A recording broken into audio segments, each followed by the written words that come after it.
ওয়ালাকাদ যারা'না লিজাহান্নামা কাসীরাম মিনাল জিন্নি ওয়াল ইনস।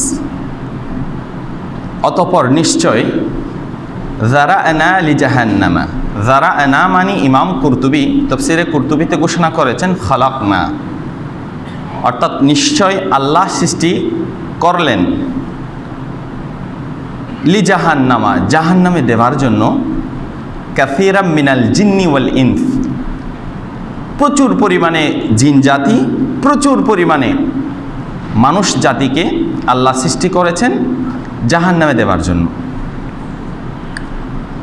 আল্লাহর সৃষ্টির পারপাস এটাতে বলছে জিন্নাতের একটা বড় অংশ, মানুষ জাতির বড় একটা অংশ জাহান্নামে দেওয়ার জন্যই আল্লাহ সৃষ্টি করেছেন।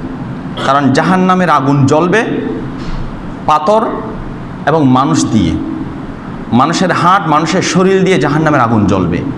পৃথিবীর আগুন জ্বলে গাছ দিয়ে, নানা রকমের উপাদান দিয়ে। জাহান্নামের আগুন জ্বলবে দুই রকমের উপাদান, এক উপাদান হচ্ছে পাথর দিয়ে, আর এক উপাদান হচ্ছে মানুষ দিয়ে। দেখেন খুবই ভয়ঙ্কর। কুল নারু জাহান্নামা আশাদ্দু হাররান, দুনিয়ার কোনো আগুনে একটু করে আঙ্গুল দিলে পরে ফুচকা উঠে যায়, নষ্ট হয়ে যায়, পুড়ে যায়। আল্লাহ নবীকে বলছেন জাহান্নামের আগুন আশাদ্দু হাররান, কোটি গুণ বেশি তাপওয়ালা আগুন জাহান্নামেরটা। মন বলছে পার পেয়ে যাব।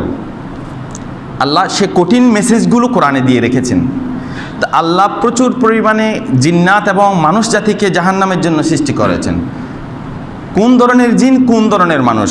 লাহুম কুলুবুন, যে মানুষগুলোর কলব আছে, লা ইয়াফকাহুনা বিহা, কলব দিয়ে কিছুই অনুধাবন করে না, কলবে কিছু দিতে রাখতে চায় না, কলবের রাখা বিষয়কে মানতে চায় না। ওয়ালাহুম আ'য়ুনুন লা ইউবসিরুনা বিহা, এবং ওই জাহান্নামে যে মানুষগুলো যাবে তাদের আবসর থাকবে, চোখ থাকবে, কিন্তু চোখে তারা ভালো দেখবে না, ভালো কিছু দেখবে না, হকটা খুঁজে নিতে পারবে না।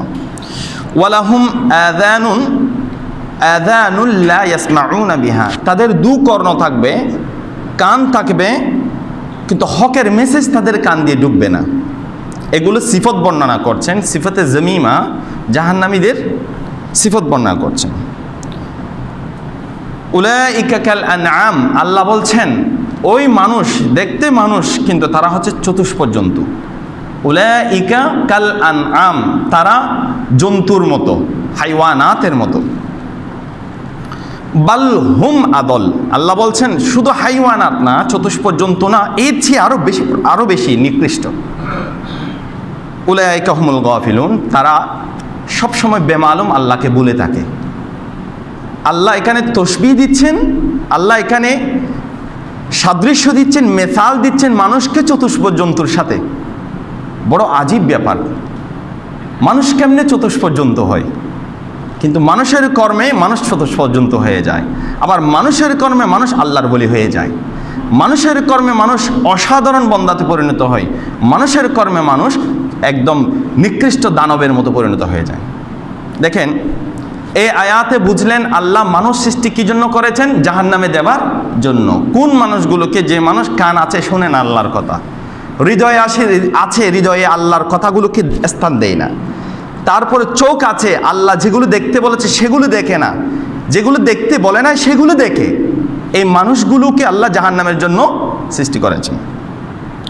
কোরআন শরীফে সূরাত যারিয়াত একটা সূরা আছে, সেই সূরার 56 নং আয়াত আল্লাহ বলছেন ওয়ামা খলাকতুল জিন্না ওয়াল ইনসা ইল্লা লিয়াবুদুন, আমি জিন এবং ইনসানকে সৃষ্টি করেছি আমাকে চেনার জন্য, আমার ইবাদত করার জন্য। তাহলে এই আয়াতে যারা আল্লাহর ইবাদত করে তাদের জন্য জান্নাত বরাদ্দ। তা এই আয়াতে আল্লাহ মানুষ সৃষ্টির পারপাস হচ্ছে আল্লাহর, মানুষকে আল্লাহ জান্নাত দেবে, কারণ সে ইবাদত করবে, তাকে আল্লাহ বিনিময়ে জান্নাত দান করবে। সুবহানাল্লাহ। আর যদি সে ইবাদত না করে খোদা বিমুখ থাকে, তার জন্য জাহান্নাম প্রস্তুত আছে। তাহলে দুই আয়াতে দুই রকম তথ্য। কোন আয়াতের তথ্য শুদ্ধ? কোরআনের আয়াত। কোরআনে বহু আয়াত আছে কন্ট্রাডিকশন, এক আয়াত আর এক আয়াতের সাথে যায় না। এক আয়াতে পজিটিভ সিগন্যাল আর এক আয়াতে নেগেটিভ সিগন্যাল। দুই আয়াত যখন একসাথে আসে রাখা হয় তখন এটাকে বলা হয় মুশকিলাতুল কোরআন। কোরআনে মুশকিল আছে, যে আমরা যদি কোরআন ভালোভাবে বুঝার উপাদানগুলো বুঝে যখন কোরআন বুঝবো না তখন এলোমেলোতে পড়ে যাব। এই আয়াতগুলো হচ্ছে এক আয়াতের আর এক আয়াতের কন্ট্রাডিকশন। সমাধান কি? এক আয়াতে বলছে জিন এবং মানুষকে সৃষ্টি করেছেন জাহান্নামে দেওয়ার জন্য, আর এক আয়াতে বলছে আল্লাহ জান্নাতে দেওয়ার জন্য। তো মুফাসসিরিনে কিরামগণ, আমাদের চেয়ে কোটি গুণ যাদের জ্ঞানের প্রসারতা আছে, তারা বিশ্লেষণ করে সমাধান তাদের কিতাবে দিয়েছেন। সুবহানাল্লাহ। মুশকিলাতুল কোরআন একটা কিতাবে রাওয়াইউল বয়ান থেকে, এবং ইমাম ফখরুদ্দিন রাজি রহমতুল্লাহি আলাই মাফাতিহুল গায়ব বা তাফসিরুল কবির এখানে সমাধান দিয়েছেন যে প্রথম আয়াতের তত্ত্ব হচ্ছে, এই প্রথম আয়াতে আল্লাহ রাব্বুল আলামিন যে হিলকতের কথা বলেছেন এটা হচ্ছে মকসদ, যে আয়াতে উলামে তাখলিককে মকসদে তাকবিনী। আল্লাহ রাব্বুল আলামিন সব মানুষকে মকসদে তাকবিনী আল্লাহ সৃষ্টি করেছেন জাহান্নামে দেওয়ার জন্য। এটা হচ্ছে মকসদে তাকবিনী, মানে সৃষ্টির প্রথম লগ্নে আল্লাহ রাব্বুল আলামিন এই উদ্দেশ্যে সৃষ্টি করেছেন জাহান্নামে দেওয়ার জন্য। কিন্তু और आयात सानिया में मकसद तशरीई का जिक्र है। द्वितीय आयाते मकसद तशरीई मानी জাহান্নামে যাওয়ার জন্য যদিও বা আল্লাহ সৃষ্টি করেছেন, বন্দা এসে যখন 5 ওয়াক্ত পাঞ্জাগানা আল্লাহর কুদরতের কদমে লুটে পড়ে, পুরো লং টাইম রমজান মাসে যখন আল্লাহর হুকুম উপবাস থাকে, জাকাতের যখন মৌসুম আসে নিজের উপার্জিত সম্পদ যখন অকাতরে বিনা চিন্তায় বিলিয়ে দেয়, আল্লাহর হুকুম যখন প্রত্যক্ষ পরোক্ষভাবে ইনসিভাবে যখন মানুষ অনুসরণ করে, মকসদের তশরিইতে চলে যায়, বন্দার দাম বেড়ে যায়। আল্লাহ যে উদ্দেশ্যে সৃষ্টি করেছেন আল্লাহ সেটা ডিলিট করে এই বন্দাগুলোকে দামি করে জান্নাত দিয়ে দেয়, মকসদের তশরিইতে চলে আসে। তাহলে আমাদের সৃষ্টির অংশ, আমাদের সৃষ্টি পারপাস, আপনি আপনার দুটি পারপাসে আমি এসেছি। এক হয়তো জাহান্নামে যাব, নতুবা জান্নাতে যাব। আমাদের ইনোগ্রেশনটা হয়েছে জাহান্নামে দেওয়ার জন্য, আমাদের কর্মে আমাদের জাহান্নামে নিয়ে যাবে। কিন্তু এগুলো বাদ দিয়ে যখন আমি আল্লাহর কর্মেতে লিপ্ত থাকব, ইবাদতের কর্মে লিপ্ত থাকব, আল্লাহ যা পছন্দ করেছে করব, অপছন্দ করেছে ছাড়ব, নবী যা পছন্দ করেছে করব, নবী অপছন্দ যা করেছে ছাড়ব, তাহলে আমি মকসদের তশরিইতে চলে যাব, আমার দাম বেড়ে যাবে, বিনিময়ে আল্লাহ আপনাকে জান্নাত দান করবেন। সুবহানাল্লাহ। আমার একটা অবজারভেশন আছে, এই আয়াতের আমি স্টাডি করতে গিয়ে দেখলাম কিছু মানুষকে আল্লাহ সৃষ্টি করেছেন মকসদের তকবিনের ক্ষেত্র, অর্থাৎ আল্লাহ সূচনা লগ্নে, সৃষ্টির সূচনা লগ্নে জান্নাতের জন্য তৈরি করেছেন, এরকম কিছু আছে। তারা হচ্ছেন আম্বিয়ায়ে কেরামগণ। আম্বিয়ায়ে কেরামগণ মকসদের তকবিনী তো জান্নাতের জন্য সৃষ্টি হয়েছে। তারা হচ্ছেন মাদার জাত ওলিগণ। মাদার জাত ওলি বলতে মায়ের গর্বের ওলি। আমরা গৌসে পাক আব্দুল কাদের জিলানীকে বলি, এরকম বহু ওলি আছে। মাদার জাত, মা দার মানি ফার্সি ভাষা মা, পি দার মানি বাবা, মা দার জাত ওলি মানে মায়ের গর্বের ওলি। তারা মকসদে তকবিন, এটা আমার অবজারভেশন, এটা আমি যখন আয়াতগুলোকে বিশ্লেষণ করেছি দেখেছি। তো মাদারজাত বলি যারা মকসদে তকবিন, তাদের জন্মের সূচনা লগ্নে থেকে আল্লাহ জান্নাতি বলে তাদেরকে তৈরি করেছেন। সুবহানাল্লাহ। এই জন্য পৃথিবীতে এসে তাদের ভালো নামাজ ভালো লাগে, ভালো কাজগুলো দেখলে ভালো লাগে। আর আমরা যারা আছি আমাদের খারাপ দেখলে ভালো লাগে। বুঝবেন, খারাপ দেখলে ভালো লাগা মানি আপনি মকসদের তকবিনিতে আছেন, আমাদের জন্য জাহান্নাম বরাদ্দ আছে। খারাপ দেখলে যখন খারাপ লাগবে বুঝবেন আপনি মকসদের তশরিইতে যাচ্ছেন, আপনাকে আল্লাহ ওই গুণগুলো দিচ্ছেন, জান্নাতি সিফতগুলো আল্লাহ আপনাকে উঠতে দান করছেন। সুবহানাল্লাহ। তা আল্লাহ উদাহরণ দিচ্ছেন, মানুষ যখন সবসময় সচরাচর মকসদের তকবিনিতে থাকবে, উলাইকা কাল আনআম, তারা চতুষ্পদ জন্তুর মতো থাকবে, চতুষ্পদ জন্তুর মতো থাকবে। চতুষ্পদ জন্তুর ব্যাখ্যা কেন করেছেন একটু সংক্ষেপে বলি, যেহেতু আমার আলোচনাটা অনেক বড়, আমি সংক্ষেপে শেষ করব। ইন্নাল ইনসানা, ইমাম ফখরুদ্দিন রাজি রহমতুল্লাহি আলাইহি তাফসীরুল কুরতুবিতে বলছেন, ইন্নাল ইনসানা ওয়াসাইরাল হাইওয়ানাতি মুতাশারিকাতুন ফি কাওয়াত তাবিইয়া ওয়াল আল গাজিয়া ওয়ান নামিয়া ওয়াল মাউলিদা। একটা জন্তু দেখেন, একটা ছাগলের কথা বলি। ছাগলের, যে ছাগলটা আপনি পালছেন, গরুটা আপনি পালছেন, তার কিন্তু ক্ষুধা আছে, আমারও কিন্তু ক্ষুধা আছে, আপনারও ক্ষুধা আছে, তাই বলে আমরা খাই। তার কিন্তু ঘুম আছে, সে ঘুমায়। আমিও কিন্তু আপনিও কিন্তু ঘুমাই। জীবনের 60 বছর 70 বছর হায়াত থাকলে অর্ধেক বয়স গেছে আমাদের ঘুমে, পচা কাজ করতে গেছে আমাদের অর্ধেক হায়াত, আমরা কিন্তু ঘুমাই। আমাদের যেভাবে সন্তান সন্ততি বিয়ে শাদী করলে হয়, তাদেরও কিন্তু বিয়ে না করলেও সন্তান সন্ততি হয়। তা আল্লাহ তসবিহ দিয়েছেন মানুষ অ্যাজ লাইক মানুষ হচ্ছে একজন চতুষ্পদ জন্তুর মতো। তবে হ্যাঁ, ওই চতুষ্পদ জন্তুর একটা জিনিস নাই, ভালো খারাপ বিচার করার একটা আকল নাই। আমাদের সেটা আছে, আমাদের সেটা আছে। কিন্তু আল্লাহ বলছেন মানুষ যখন আকল বিমুখ হয়ে যায়, মানুষ যখন আকলচ্যুত হয়ে যায়, আজকে আপনারা পৃথিবীর আমাদের দেশের অবস্থা দেখছেন, আকল বিমুখ অনেক মানুষের তথ্য পত্র পত্রিকা সোশ্যাল মিডিয়াতে আসছে। আকল বিমুখ, দেখতে মন চাচ্ছে, দেখতে মন বলছে, এত স্ট্যান্ডার্ড মানুষ, এই মানুষগুলো পাপ করে কেমনে? যারা টকশো থেকে সুন্দর কথা বলে, তাদের অভ্যন্তরীণ এই আচরণগুলো জাতির বিবেক নাড়া দেয়।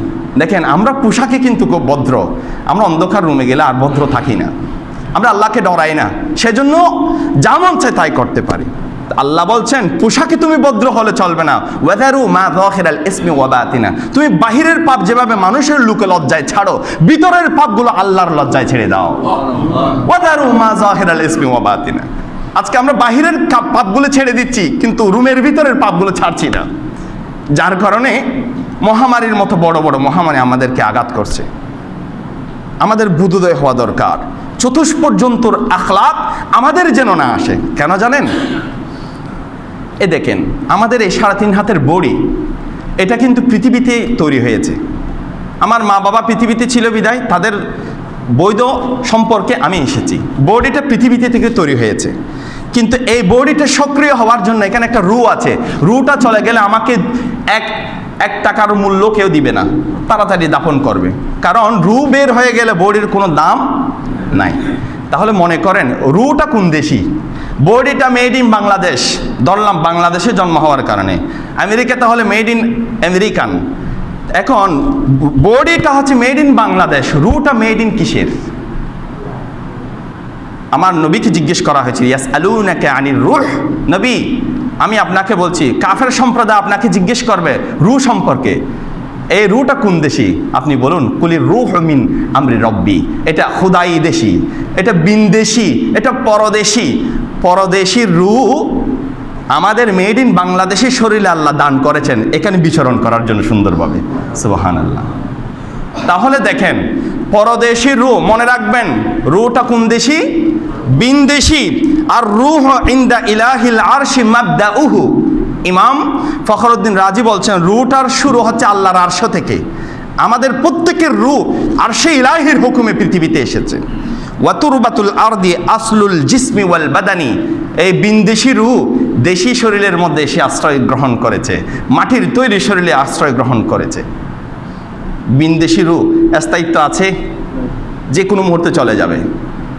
দেশি শরীরটা দেশেই থাকবে, দেশেই নষ্ট হবে। বিনদেশি রূহ বিনদেশে চলে যাবে। বিনদেশ থেকে এসেছে, বহু দেশ থেকে এসেছে, দুই জগতের সৃষ্টি। ওয়াকাদ আল্লাফাল মালিকুল হান্নানু বাইনাহুমা, যিনি হান্নান, যিনি মালিক, যিনি আল্লাহ, এই বিনদেশি রূহর সাথে দেশি শরীরের সম্পর্ক করে পৃথিবীতে বিচরণ করার তৌফিক দিয়েছেন। সুবহানাল্লাহ। কেন দিয়েছেন? লিউসলিহা লিকুবুলিল আমরি ওয়াল মিহানি, যেন সে শুদ্ধ হয়ে চলে, যেন সে আল্লাহর হুকুম মেনে চলে। কথা বুঝতে পেরেছেন? এখন দেখেন, দেশি শরীরের কাজ কি? দেশি শরীর খাবার খুঁজে, দেশি শরীর ঘুম খুঁজে, দেশি শরীর যা কিছু আছে দেখছি আমরা তা খুঁজে। দেশি শরীর লোভে আক্রান্ত হয়, দেশি শরীর অবৈধ ইনকামে আক্রান্ত হয়, দেশি শরীর যা চায় তাই নিতে চায়, আমরা তাই দিই দেশি শরীরকে। একেবারে সজীব হয়েছে, রক্ত মাংসে শক্তিশালী হয়েছে আমরা দেশি শরীরকে রক্ষা করতে। এই জন্য আজকে স্বাস্থ্যটা রক্ষা করতে কত না দৌড়ছি আমরা, ক্লিনিকে মেডিকেলে ডাক্তারের পিছনে দৌড়ছি না, আমরা দেশি শরীর রক্ষা করছি, এটাকে যা প্রয়োজন তা দিচ্ছি আমরা। কোনোবার কি চিন্তা করেছি বিনদেশি যে রূহ আছে এটারও একটা খাবার আছে? আল্লাহ সেটা বলছেন, তোমরা দেশি শরীর রক্ষার্থে সব করছো, বিনদেশি যে নিয়ামত যেটার কারণে দেশি শরীর এখনো অক্ষত আছে, সে রুহের খাবার তো আছে। বন্দা যখন সে রুহের খাবার দেয় না, তখন আল্লাহ রাব্বুল আলামিন আযাব দেয়। বিনদেশি শরীরগুলোকে আল্লাহ নিয়ে, বিনদেশি রূহকে আল্লাহ নিয়ে নেই। তো বিনদেশি রূহের খাবার কি? এটা হচ্ছে যিকিরুল্লাহ, আল্লাহর জিকির করা, নবী মুস্তাফার উপর অবারিতভাবে দুরূদ পড়া, এটা বিনদেশি রূহের খোরাক। জোরে বলুন সুবহানাল্লাহ। আমাদের করতে হবে কি? আমাদের করতে হবে সেই রূহের খাবারগুলো জোগাড় করতে হবে। এখন পৃথিবীতে এমন হয়েছে, এমনভাবে দৌড়ছি সকালে ঘুম থেকে উঠে রাত ঘুম যাওয়া পর্যন্ত, শুধু দৌড়ছি দেশি শরীর রক্ষার জন্য। মায়ের শরীর, বাবার শরীর, স্ত্রীর শরীর, পরিবার পরিজনের শরীর। আমাদের সম্পর্কটা হচ্ছে, সবার সম্পর্কটা হচ্ছে শরীরের সাথে, কিন্তু আমরা একবারও চেষ্টা করছি না রুহের সাথে একটা সম্পর্ক করার জন্য। কিন্তু দরকার দিন শেষে রুহের সম্পর্ক করা। আপনার সাথে আমার একটা রুহে তাআল্লুক দরকার, কারণ আমার মা আজকে, বাবা আজকে কবরে গেলে আমি রুহি তাওয়াল্লুক দিয়ে তার সাথে আমি সাক্ষাৎ করতে পারবো, যেটাকে বলে মুকাশিফাতুল কুবুর, কাশফুল কুবুর বলা হয়। রুহি সম্পর্ক দরকার। অনেক মানুষ বলে পানি খাওয়ার সময় গলায় বাজলে যে আর অনেককে স্মরণ করে ভাল্লা হনা এলাকার, তো বলে না, নাকে মুখে পানি উঠলে বলে যে আমার তো কেউ আমাকে স্মরণ করছে মনে হয়, কামড় খাইলে বলে যে গালি দিচ্ছে মনে হয়। দেখবেন কোন ক্ষেত্রে না ক্ষেত্রে মিলে যাচ্ছে। আপনার আত্মীয় যদি কোনো এক সময় যে মানুষটা স্মরণ করছে মন বলে, একদিন দেখা হলে বলবো ওই দিন তো আমি আপনাকে স্মরণ করছি। এগুলো হচ্ছে মানে অদৃশ্য কানেকশন। এখান থেকে আমেরিকায় যদি অদৃশ্য কানেকশনে যদি স্যাটেলাইটের মাধ্যমে কানেকশন দেওয়া যায় এবং ইমো ভাইবার এগুলো দিয়ে যদি কথা বলা যায়, তা রুহি কানেকশনে, অদৃশ্য কানেকশন, এটা আল্লাহ ভরপুর করে পৃথিবীতে সৃষ্টি করে রেখেছেন। সুবহানাল্লাহ। আমাদের রুহি তাআল্লুক দরকার, রুহি আমাদের ডেভেলপ করা দরকার। কিন্তু রুহ ডেভেলপ না হওয়াতে, শরীর ডেভেলপ হওয়াতে, শরীর সব জায়গায় ইউজ করতে চাই আমরা। দেখবেন এই শরীরের শক্তি খুবই কম। এখানে যে এনার্জিগুলো আছে, ওমান নুআম্মিরহু নুনাক্কিসহু ফিল হালকি আফালা ইয়াকিলুন, এই এনার্জিগুলো সবসময় থাকে না। বৃদ্ধ মানুষগুলো দেখেন না, সিঁড়ি বেয়ে উপর উঠতে পারে না, লাঠি লাগে, নাতির সহযোগিতা লাগে। তারা কিন্তু দাপিয়ে বেরিয়েছিল পৃথিবীতে। আল্লাহ ওয়ামান নুআম্মিরহু নুনাক্কিসহু, বুড়ো হয়েছে ছোট বানিয়ে দিয়েছে আল্লাহ। বয়স বাড়লে ছোট হয়ে যায়। তাহলে এই যে রক্ত, যে শক্তি, শৌর্যবীর্য আমরা পেয়েছি, এটা আমাদের অ্যাবিলিটি, ক্যাপাবিলিটিতে অর্জন করেছে। এরকম যে মওলা রূহ দিয়েছে, সে মওলা শক্তি দিয়েছে।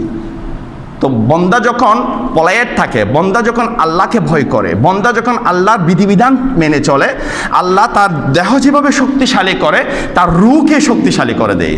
এই রূহ শক্তির মাধ্যমে, রূহি শক্তির মাধ্যমে হযরত সুলাইমান ইসলাম আকাশে উড়েছিলেন। এই রূহি শক্তির মাধ্যমে হযরতে হারুত এবং মারুত সহ তামাম ফেরেশতাগণ আকাশে উড়েন। এবং বহু আল্লাহর ওলিগণ রূহি শক্তির মাধ্যমে কানেকশন রাখে, তারা আকাশে উঠতে পারে। এগুলো গ্র্যাভিটেশন ভেদ করে আমার নবীও মেরাজে সেভাবে গিয়েছিলেন। সুবহানাল্লাহ। কিন্তু দুই কারণে আমাদের রূহি শক্তি নষ্ট হয়। খুব ভালো করে খেয়াল করুন, আমার আলোচনা এখানে শেষ। দুই কারণে রূহি শক্তি নষ্ট হয়। একটা কারণ, মানুষ যদি খুব বেশি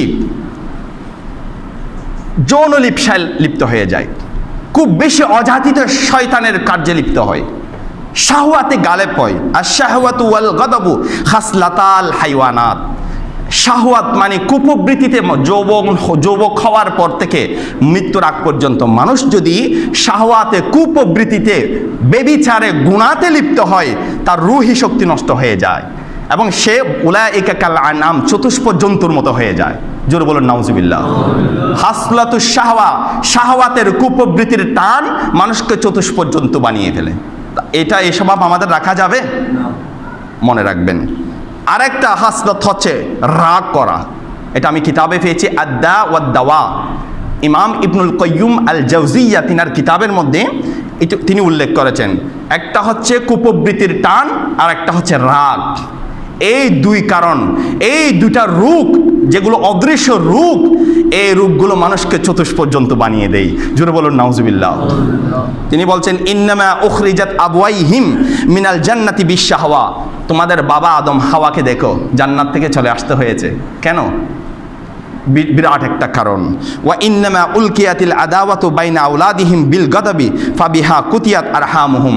হাবিল এবং কাবিলের দিকে দেখো, তারা কুপ্রবৃত্তির কারণে, ওই যে আকলিমা, লেওয়াজা, বিয়ে সংক্রান্ত বিষয়গুলোকে তারা মানতে না পারার কারণে এক ভাই অপর ভাইকে হত্যা করেছিল। শাহওয়াতের কারণে। ওয়াসুফিকাত দিমা উহুম অবিহি কাতালা আহাদু ইবনাই আদামা আহাহু, হযরতে হাবিলকে কাবিল হত্যা করেছিল কি কারণে? শাহওয়াতের কারণে, কুপ্রবৃত্তির কারণে। ওয়ালামু, জেনে রাখো, এগুলো ইবনুল কাইয়্যিম আল জৌজি বলছেন তিনার কিতাব দাওয়াতে। ওয়ালামু, জেনে রাখো, আন্নাল গদাবা জামরাতুন ফি কলবি ইবনে আদমা, গদবটা, রাগটা আদম সন্তানের কলবটাকে ধ্বংস করে দেয়, আল্লাহ প্রদত্ত রূহটাকে নষ্ট করে দেয় রাগ। তো ওয়াশাহওয়াতু তাসুরু ফি কলবিহি, শাহওয়াত যদি থাকে, আপনি যদি অবৈধ কাজে লিপ্ত হতে চান তাহলে আপনার কলবটা নষ্ট হয়ে যাবে। এই রোগটা এমন রোগ যে রোগটা বিদ্ধ হলেও যায় না। আপনি চর্চা করবেন জিক্রে ইলাহি দিয়ে, কলবটাকে তরতাজা রাখতে চাইবেন, আপনার কোরআন তেলাওয়াত করতে ভালো লাগবে। এই সময়টাতে আমরা ফেসবুক ব্যবহার করতে যত স্বাদ পাই, আমরা কোরআন তেলাওয়াতে অত স্বাদ পাই না। আমরা আর্টিফিশিয়াল হয়ে গিয়েছি। দিনে যতবার আমরা ফেসবুকে ঢুকি ততবার আমরা কোরআনে ঢুকি না। তা আমাদের করুণা নাদির দিবে কাদেরকে? আমরা মানুষগুলো তো যে মালিকে তৈরি করেছে সে মালিককে বাদ দিয়ে দিয়েছি। আমরা আমাদেরকে নিয়ে ব্যস্ত হয়েছি, পুঁজি জমানোর কাণ্ডে আমরা ব্যস্ত হয়ে গিয়েছি। তাহলে এভাবে যদি যাই, দিন শেষে আমাদের মরতে হচ্ছে। আমাদের চোখের সামনে সরকারি বেসরকারিতে প্রতিদিনেই 300-র উপরে মানুষ মারা যাচ্ছে, 250-র উপরে মানুষ যাচ্ছে কবরে। সবকটা মানুষ বাঁচতে চেয়েছিল 2022, 2032, 2042, 2052 পর্যন্ত, সবার আশা ছিল থাকার। আল্লাহ থাকতে দিচ্ছেন? কখন হবে আমাদের বোধোদয়? আমরা দুটি জিনিস করব না, একটা হচ্ছে কুপ্রবৃত্তির টানে সময় কাটাবো না, আর একটা হচ্ছে রাগ, যেখানে সেখানে রাগ দেখাবো না। রাগ আমাদের সব কিছু নষ্ট করে ফেলে। হুজুর, এরপরেও তো রাগ আসে। সাইকোলজিক্যাল যারা বিষয়গুলো বিবেচনা করে তারা বলে যে রাগ আসলে তুমি 100 থেকে উল্টা গোনো, 199, 98, 97, 96, 95, 94, 92, 91, এভাবে উল্টা গনতে গনতে আস্তে আস্তে তোমার রাগটা কমে যাবে। এটা সাইকোলজিক্যালি বলছে, বা যারা এগুলো নিয়ে গবেষণা করে তারা বলছে। কিন্তু আমাদের যিনি গাইডলাইন দেয়, যিনি আমাদের রাহবার, যিনি আমাদের নবী, তিনি একটা গাইডলাইন দিয়েছেন, সেটা জেনে আমার আলোচনা শেষ। ইন্নাল গাদাবা জামরাতুন ফি কলবি ইবনে আদমা, যে বনি আদমের কলবে ওই যে রাগ, এটা একটা তকমা লাগায়, কলঙ্ক লাগায়, নষ্ট করে ফেলে। আমা রাআইতুম মিনাল ইহমিরারি আইনাইহি, তোমরা কি দেখো না, তোমরা যখন রাগ করো তোমাদের চেহারা লাল হয়ে যায়, হয় না? আমরা যখন রাগ করি চেহারা একেবারে লালবর্ণ হয়ে যায়, এই মুহূর্তে হিংস্র দানবের মতো খেয়ে ফেলবো আমরা, চেহারা লাল হয়ে যায়। এটা আমার নবী বলে দিয়েছেন। আমার রাআইতুম, তোমরা কি দেখো না, মিন ইহমিরারে আইনাইহি, তোমাদের চোখসহ চেহারাটা লাল হয়ে যায়। ওয়া ইনতিফাহে আওদাজিহি, এবং নাকের ছিদ্রগুলো মোটা হয়ে যায়, বাতাস আসে আর যায়। সবকটা মানুষের রাগ উঠলে দেখবেন, টেস্ট করে দেখবেন এই স্বভাবগুলো আছে কিনা। লাভ নাই, আপনি রাগ করছেন বেশি, রাগ দেখাচ্ছেন বেশি, ঘরে গিয়ে ঘরুণীকে রাগ দেখাচ্ছেন, বাইরে গিয়ে আপনার যেখানে আছেন সেখানে রাগ দেখাচ্ছেন। রাগ সবচেয়ে যদি দেখানো একমাত্র অধিকার থাকে, সেটা হালেক হিসাবে আল্লাহর দেখা সমাচীন, আল্লাহর দেখা সমীচীন। রাগ যদি দেখানো একান্ত প্রয়োজন হয়, আল্লাহর দেখা এটা আল্লাহর সাথে সমীচীন। আর মাখলুক হিসাবে রাগ দেখা যদি সমীচীন হয়, একমাত্র মুস্তাফা ছাড়া পৃথিবীর কোনো মানুষের রাগ দেখার সুযোগ নাই। সুবহানাল্লাহ। আমার নবী মালিক হিসেবে রাগ দেখাতে পারেন, আল্লাহ হালেক হিসেবে রাগ দেখাতে পারেন, এর বাইরে কেউ রাগ দেখাতে পারে না। কিন্তু আমরা সবাই রাগ দেখাই, সব জায়গায় পজিশন দেখলে আমরা রাগ দেখাই। তাহলে হচ্ছে কি, উলাইকা কাল আনআম, আমরা চতুষ্পর্যন্ততে পরিণত হয়ে যাচ্ছি। তো আমার নবী আমাদের মেসেজ দিচ্ছেন, তোমাদের মধ্যে কেউ যদি রাগান্বিত হয়ে যাও, ফামান আহাসা বিযালিকা, দেখছো চোখ বড় হচ্ছে, চেহারা লাল হয়ে যাচ্ছে, একেবারে তোমার রাগ আসছে, নাক বড় হয়ে যাচ্ছে, নাকের ছিদ্রগুলো বড় হয়ে যাচ্ছে, ফামান আহাসা বিযালিকা ফালিয়াতাওয়াদ্দা, আমি মুস্তাফা বলছি তোমাকে, তুমি উজু করে নাও, তোমার রাগ আল্লাহ প্রশমিত করে দেবেন। সুবহানাল্লাহ। উজু দেখেন, উজু করে নাও, তোমার রাগ চলে যাবে। কেন? পানি যেভাবে আগুনকে নিভিয়ে দেয়, ইমাম কুরতুবী সহ অনেক ইমামগণ বলেছেন, পানি যেভাবে আগুনকে প্রশমিত করে, রাগ আসলে দ্রুত বাথরুমে গিয়ে উজু করে নেবেন। উজু থাকলে আবার করবেন, না থাকলে করবেন, দেখবেন আল্লাহর রসুলের হাদিস মোতাবেক আপনার রাগটা প্রশমিত হয়ে যাবে। শয়তান আর খুশি হবে না, ফেরেশতারা খুশি হয়ে যাবে। তো